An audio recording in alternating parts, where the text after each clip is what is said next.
Hi friends, welcome back to our channel Safa Creations. நம்ம சேனல்ல ஆரி எம்ப்ராய்டரிக்கான beginners tutorial பார்த்துட்டு இருக்கோம். அந்த வகையில இன்னைக்கு கிளாஸ் நம்பர் 41ல நம்ம பார்க்க போறது சிம்பிள் ரவுண்ட் மிரர் வர்க். ஆரி வர்க்ல ஒவ்வொரு நாளும் வித்தியாசமான டிசைன்ஸ் வந்துட்டே இருந்தாலும் இந்த மாதிரியான மிரர் வர்க்லாம் எவர்கிரீன் ட்ரெண்ட்னு சொல்லலாம். ஸோ இந்த மிரர் வர்க் போடுறதுக்கு உங்களுக்கு அட்வான்ஸ் லெவல் ஸ்டிச்சஸ்லாம் தெரிஞ்சிருக்கணும் அப்படிங்கிற அவசியமே இல்லை. வெறும் சிம்பிள் செயின் ஸ்டிச் மட்டுமே தெரிஞ்சால் கூட இந்த மிரர் ஒர்க்கு ரொம்ப ஈஸியாக கற்றுக்கலாம்.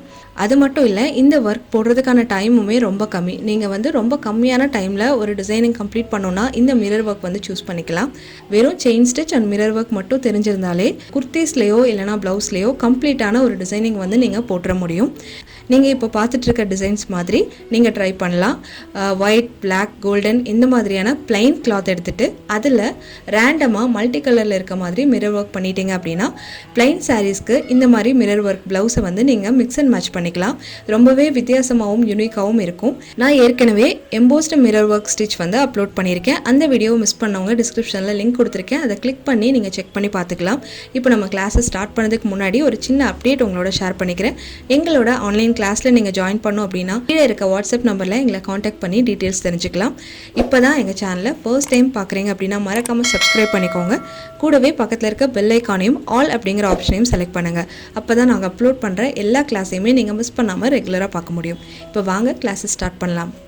நான் போன வீடியோவில் சொன்ன மாதிரி மிரரில் 2 டைப் இருக்குது, real mirror and mica mirror. ப்ராக்டிஸ்க்கு மைக்கா மிரர் தான் ரொம்பவே கம்ஃபர்டபுளாக இருக்கும். உங்களுக்கு இந்த மிரர் வேணும் அப்படின்னா டிஸ்கிரிப்ஷனில் லிங்க் கொடுத்துருக்கேன். அதை கிளிக் பண்ணி நீங்கள் ஆர்டர் பண்ணிக்கலாம். ரியல் மிரருக்கும் என்ன டிஃப்ரெண்ட்டுன்னு பார்த்தீங்கன்னா, ரியல் மிரரில் பேக் சைடில் க்ரீனில் இருக்கும், எட்ஜஸ் ரொம்ப ஷார்ப்பாக இருக்கும். ஸோ போடுறதுக்கு உங்களுக்கு கொஞ்சம் அன்கம்ஃபர்டபுளாக இருக்கும். இந்த மைக்கா மிரர் 2 சைட்லேயும் ஒரே மாதிரி தான் இருக்கும். எட்ஜஸ்லாம் ரொம்ப பிளெயினாக நீட்டாக கொடுத்துருப்பாங்க. ஸோ உங்களுக்கு ப்ராக்டிஸ் பண்ண ரொம்ப ஸ்மூத்தாக இருக்கும். த்ரெட்டில் டேமேஜஸ் கூட வராது. நான் இப்போ இதுக்கு சில்க் த்ரெட் எடுத்திருக்கேன். நான் யூஸ் பண்ணுற சில்க் த்ரெட்டோட பிராண்ட் டபுள் பெல். அடுத்தது நம்பர் 14 0.5 mm நீடில் எடுத்திருக்கேன். முதல்ல இந்த மிரரை கிளாத் மேலே வச்சு பிடிச்சிட்டு ஒரு 1 cm கேப் விட்டு மார்க் பண்ணிக்கோங்க. இதில் ஒரு 7 இடத்துல நான் மார்க் பண்ணியிருக்கேன். இந்த கவுண்டிங் நீங்கள் யூஸ் பண்ணுற மிரர் சைஸ் பொறுத்து சேஞ்ச் ஆகலாம். இப்போது ஃபஸ்ட்டு பாயிண்டில் பேக் ஸ்டிச் பண்ணிக்கோங்க. நீங்கள் எந்த பாயிண்டில் இருந்து வேணாலும் தொடங்கலாம். அப்புறம் அடுத்தடுத்த பாயிண்ட்ஸுக்கு நீங்கள் கனெக்ட் பண்ணி லாங்காக செயின்ஸ் கொடுத்துட்டே வரணும்.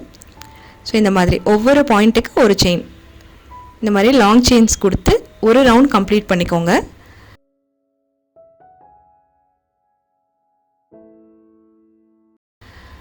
இப்போ ஒரு ரவுண்ட் கொடுத்ததுமே மிரர் ஃபிக்ஸ் ஆகிடும். இதை சுற்றி நம்ம அடுத்த ரவுண்ட் போடணும். அது எப்படி அப்படின்னா, நம்ம ஒவ்வொரு செயின் மார்க் பண்ணோம்ல, அந்த பாயிண்ட்லேருந்து கொஞ்சம் தள்ளி ஒரு பாயிண்ட் தள்ளி அடுத்த மார்க் பண்ணிக்கணும். நம்ம டர்ன் பண்ண ஒவ்வொரு கார்னர்லேயுமே அடுத்த பாயிண்ட்டை இந்த மாதிரி பென்சிலால் மார்க் பண்ணிக்கோங்க. எந்தெந்த இடத்துல ரெண்டாவதாக மார்க் பண்ணமோ அந்த மார்க்கிங் மேலேயே செயின்ஸ் கொடுத்துட்டு வரும். மாதிரி ஒவ்வொரு செயின்ஸாக போட்டு ரெண்டாவது ரவுண்டும் கம்ப்ளீட் பண்ணியாச்சு. இப்போது நம்ம எங்கெல்லாம் செகண்ட் மார்க்கிங் பண்ணமோ அதிலிருந்து அடுத்த பாயிண்ட் பென்சிலில் மார்க் பண்ணிக்கோங்க. நம்ம கடைசியாக டர்ன் பண்ணதுலேருந்து அடுத்தடுத்த பாயிண்ட்டை மார்க் பண்ணிக்கோங்க. இப்போ தேர்ட் ரவுண்டும் அதே மாதிரி நம்ம மார்க்கிங் எல்லாம் கனெக்ட் பண்ணி லாங் செயின்ஸ் கொடுத்துக்கலாம். நிறைய பேருக்கு ஆரம்பத்தில் இந்த மிரர் ஒர்க் பண்ணும்போது கரெக்டான ரவுண்ட் ஷேப் வரலை அப்படின்னு சொல்லுவாங்க. இதை அவாய்ட் பண்ணுறதுக்கு நான் சொல்கிற மெத்தடில் மார்க் பண்ணி போட்டிங்கன்னா பர்ஃபெக்டாக ரவுண்ட் ஷேப்பில் உங்களுக்கு வரும். இப்போ நான் 4th ரவுண்ட் ஃபில் பண்ணிக்கிறேன். பேலன்ஸ் இருக்கிற கொஞ்சம் இடத்துல நான் ஃபில் பண்ணி முடிச்சுக்கிறேன். உங்களுக்கு இந்த ரவுண்ட் ஷேப் எத்தனை ரவுண்ட் ஃபில் பண்ணால் கிடைக்குதோ அத்தனை ரவுண்ட் நீங்கள் கம்ப்ளீட் பண்ணணும். இப்போ நான் இந்த மிரரில் 4 ரவுண்ட் போட்டேன் அப்படிங்கிறதுக்காக எல்லா சைஸஸ்க்கும் இதே அளவு மேட்ச் ஆகாது. ஸோ உங்கள் மிரர் சைஸை பொறுத்து நீங்கள் போட்டுக்கோங்க. இப்போ ரவுண்ட் ஷேப் கிடச்சிருச்சு அப்படின்னா சுற்றிலும் ஒரு தடவை செயின் ஸ்டிச் அவுட்லைன் கொடுத்து ஃபினிஷ் பண்ணிக்கலாம்.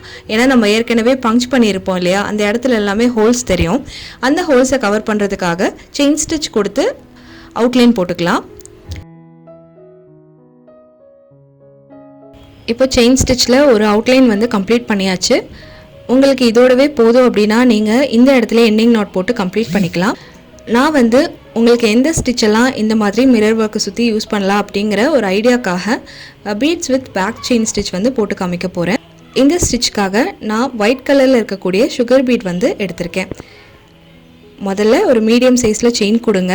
அதுக்கு பக்கத்துலேயே அடுத்ததாக ஒரு சின்ன லாக் ஸ்டிச் அப்படிங்கிறது ரொம்ப சின்ன சைஸில் போடக்கூடிய செயின் ஸ்டிச் தான். ஸோ செயின் ஸ்டிச் கொடுத்துட்டு அப்படியே பேக் சைடில் கொண்டு அந்த மீடியம் செயினோட சென்டரில் பஞ்ச் பண்ணி அடுத்த செயின் போட்டுக்கோங்க. இப்போ அடுத்ததாக கிடைக்கிற லூப்பில் தான் நம்ம பீட்ஸ் வந்து கோர்க்கணும். ஸோ இப்போ நீடில் ஒரே ஒரு சிங்கிள் பீட் மட்டும் எடுத்துக்கலாம். ஹூக்கை மாட்டிட்டு உள்ளே தள்ளுங்க, பீடை டைட் பண்ணி ஒரு செயின் கொடுத்துடலாம். இதுதான் வந்து ஒரு பேக் செயின் ஸ்டிச். மீடியம் சைஸில் ஒரு செயின் போடுறோம். அதுக்கு அடுத்ததாக சின்னதாக ஒரு லாக் செயின் கொடுக்குறோம். மூணாவது ஸ்டெப்பாக நம்ம முதல்ல போட்ட அந்த மீடியம் செயினுக்கு உள்பக்கமாக பஞ்ச் பண்ணி ஒரு பேக் செயின் கொடுக்குறோம். நீடில் ஒரே ஒரு பீட் எடுத்துகிட்டு இந்த லூப்பில் ஹூக்கை மாட்டிட்டு அந்த பீடை வந்து அந்த செயின்குள்ளே வந்து தள்ளிடணும். இப்போ இந்த த்ரெட்டை வந்து நல்லா டைட் பண்ணி நகராத மாதிரி வச்சு ஒரு ஸ்டிச் கொடுத்துடணும். இதே ஸ்டெப்பு தான் வந்து இந்த மிரர் ஒர்க் சுற்றிலும் கொடுக்க போகிறோம். நான் ஆல்ரெடி ஏற்கனவே ஒரு வீடியோவில் இந்த பேக் செயின் ஸ்டிச் வந்து வித்தவுட் பீட்ஸ் எப்படி போடுறது அப்படிங்கிறதும் பீட் ஆட் பண்ணி எப்படி போடுறதுங்கிறதையும் டீட்டெயிலாக சொல்லியிருக்கேன். ஸோ அந்த வீடியோ பார்த்தீங்கன்னா இன்னுமே உங்களுக்கு கிளியராக புரியும்.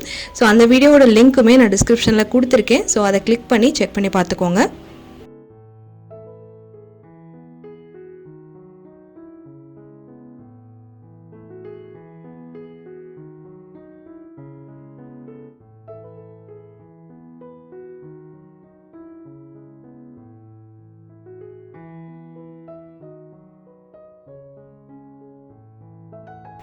கடைசி எண்டிங் நாட் போட்டுடலாம். முடிச்சதுக்கப்புறம் இதோட லுக் வந்து இந்த மாதிரி தான் இருக்கும். கேப் விட்டு தான் பீட்ஸ் வந்து போட முடியும். இதுவே உங்களுக்கு ஃபுல் ரவுண்டுமே பீட்ஸ் கொடுக்கணுன்னா நார்மல் செயின் ஸ்டிச்சில் ஒவ்வொரு செயினில் ஒரு பீட் கோர்த்தும் ஸ்டிச் பண்ணிக்கலாம். ஆனால் இந்த மாதிரி பேக் செயின் ஸ்டிச் ஆட் பண்ணும்போது அதோட லேயர் இன்னும் கொஞ்சம் த்ரெட் ஒர்க் வந்து திக்காக இருக்க மாதிரி இருக்கும். அந்த ரவுண்ட் வந்து இன்னும் கொஞ்சம் திக்காக இருக்கணும்னு நினைக்கிறீங்கன்னா நீங்கள் பேக் செயின் வந்து ஆட் பண்ணிக்கலாம். இன்னொரு மிரர் வந்து நான் ஆல்ரெடி ஃபில் பண்ணி வச்சுருக்கேன். இதில் வந்து நம்ம எக்ஸ்ட்ராவாக என்ன மாதிரியான ஸ்டிச் யூஸ் பண்ணலாம் அப்படிங்கிறத பார்க்கலாம். இந்த அவுட்லைனை சுற்றியும் ஒரு 1/2 சென்டிமீட்டர் கேப் விட்டு ஒரு அவுட்லைன் வந்து ட்ரா பண்ணிக்கோங்க. அவுட்லைனுக்கு கொஞ்சம் கான்ட்ராஸ்டான த்ரெட் வந்து யூஸ் பண்ணால் இன்னுமே பார்க்க நல்லாயிருக்கும். மிரரை ஒட்டி ஒரு பேக் ஸ்டிச். இப்போ த்ரெட்டை வந்து நம்ம வெளியில் வரைஞ்சிருந்தோம் இல்லையா, அந்த அவுட்லைனில் பஞ்ச் பண்ணி அப்படியே பட்டன் ஹோலுக்கு இழுக்கிற மாதிரி நீடலோட ஹூக்கை வந்து மிரரை ஃபேஸ் பண்ணி வச்சுட்டு அப்படியே ரிவர்ஸில் இழுங்க. கீழே கொண்டு வந்து மிரரை ஒட்டின மாதிரி ஒரு லாக் ஸ்டிச் கொடுத்துக்கலாம். அடுத்ததாக நமக்கு எவ்வளோ டிஸ்டன்ஸில் ஸ்டிச் வேணுமோ அந்த அளவுக்கு ஒரு செயின். இந்த டிஸ்டன்ஸ் வந்து உங்களோட சாய்ஸ் தான். நான் போட்டிருக்கிறத விட நெருக்கமாக உங்களுக்கு லைன்ஸ் வரணும்னா செயின் இன்னும் கொஞ்சம் சின்னதாக போட்டுக்கலாம்.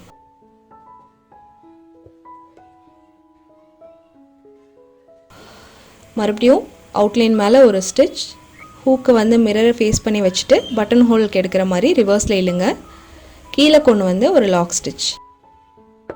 வந்து இந்த சர்க்கிள் முழுக்க நம்ம கம்ப்ளீட் பண்ண போகிறோம். இதை ஃபுல்லாக முடிச்சதுக்கப்புறம் எப்படி இருக்குது அப்படிங்கிறத பார்க்கலாம்.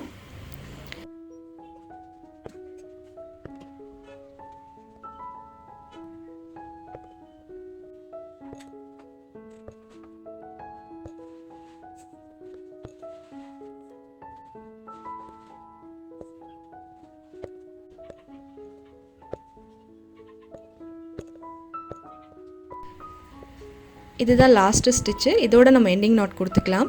ஸோ நம்ம டிசைன் கம்ப்ளீட் பண்ண பின்னாடி இதோட ஃபைனல் லுக் வந்து இப்படி தான் இருக்கும்.